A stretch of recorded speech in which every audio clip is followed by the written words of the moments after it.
Hi everyone, it's Boaz for Boaz Artworks again. And this is the third installment of my series on coloring with color pencils.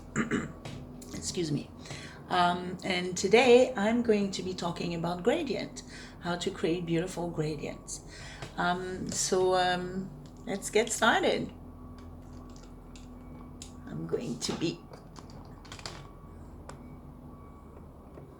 I'm getting good at this thing. Oops. There we go. Same old good trusty sheet of paper. So let's just do something really simple. I'm gonna go from a purple to a pink. So just starting with the same technique, applying an even pressure, even stroke. I'm gonna go about 1.5 inch. Drop a bit more color here. I want to start with a bit more color, but where I'm gonna have the transition here, I do not want to have any strong coloring there. I want it to be quite light. So here's for my violet, and then I come in with the old rose, the old pink. So I start, and this is extremely light. I'm like a feather on the paper. I imagine that I'm gently caressing the paper with a feather just to get this area of transition, and I go over and over it again and again, and then I'm within my pink only zone here.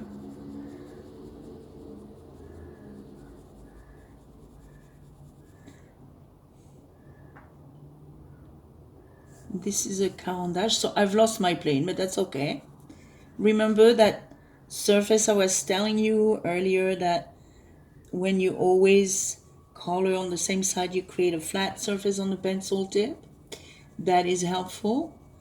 Well, it's easy to lose if you move the pencil around, but that's all right. It's easy to create as well. So there we go.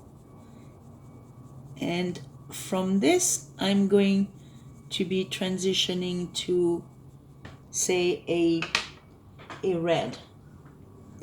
So maybe I get a bit more pink here.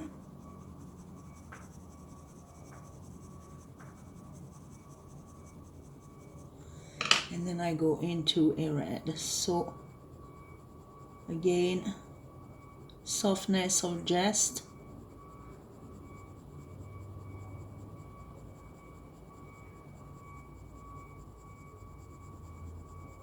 And I'm going to conclude this one here. So this is a very gentle transition of color here. We just got a violet, which is also called purple in English only, and then a pink, and then a red. We can do the same thing transitioning from a blue, which looks like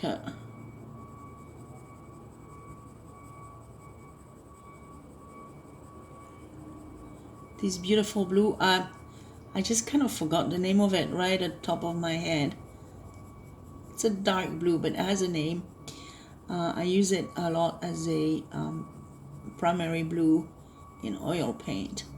I just forgot the name of it right now. So there we go.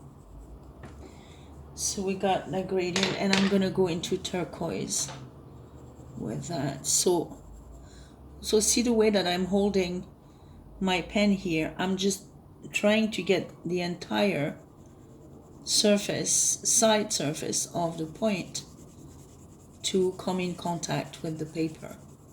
This is very useful when transitioning from one color to the other. However, it can be easy to do some streaks with that technique, so you want to be again gentle, and Take your sweet time to do it. Take your sweet time.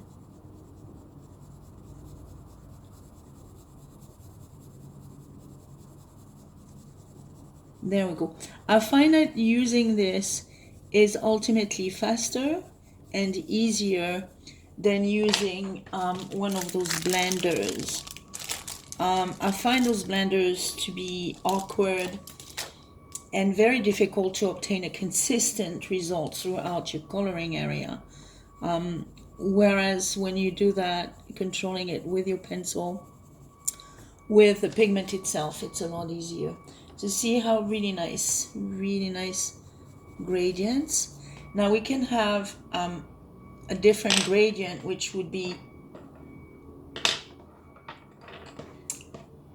like getting from colors that are very different from one another. It is Pride, so it is Pride Month. So let's do something reminiscent of Pride. So I'm gonna start with blue,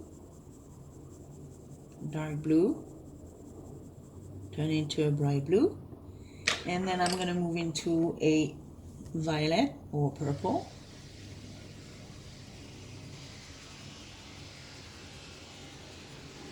And I do a pretty short, pretty tight transition here.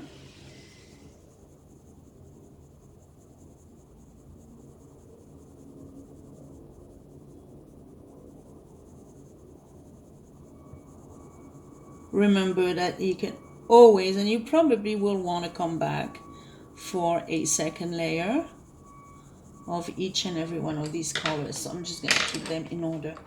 After my purple, I'm going to go into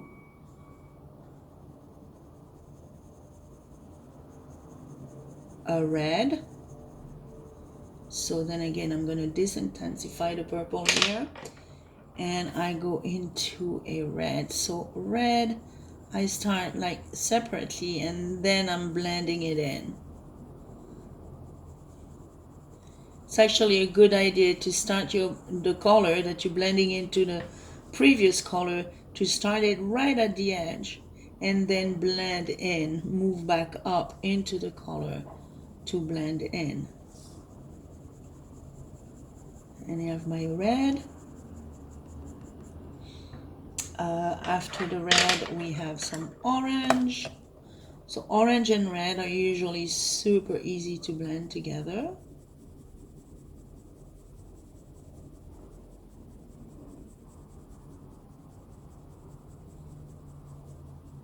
Well, because red is one of the primary colors of orange. Duh. See, I'm like working a little bit on the transition of the two colors here. So it's a bit of a softer transition. And move to my orange.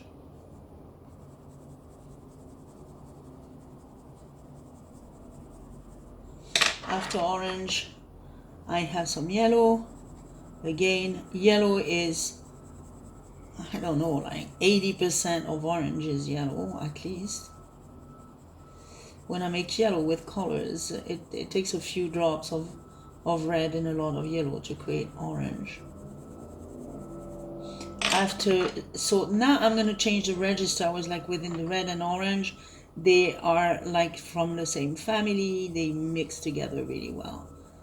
But now I'm going into another register of the greens. So I'm going to transition because green has got a lot of yellow in it. So I'm going to start by giving my green at the edge and then move into my yellow to fuse it together.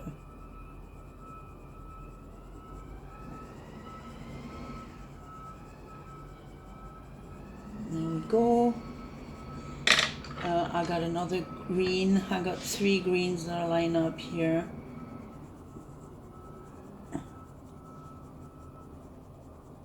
This is like a pure green. Before that I was using a lime green. And then now a dark green.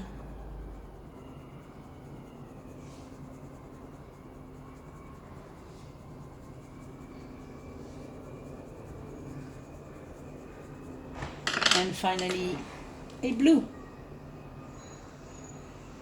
No, turquoise. Just past the dark green, we have a turquoise, which works really well with the dark green, which needs a bit more work here. Oopsie daisy. Ooh, this is intense.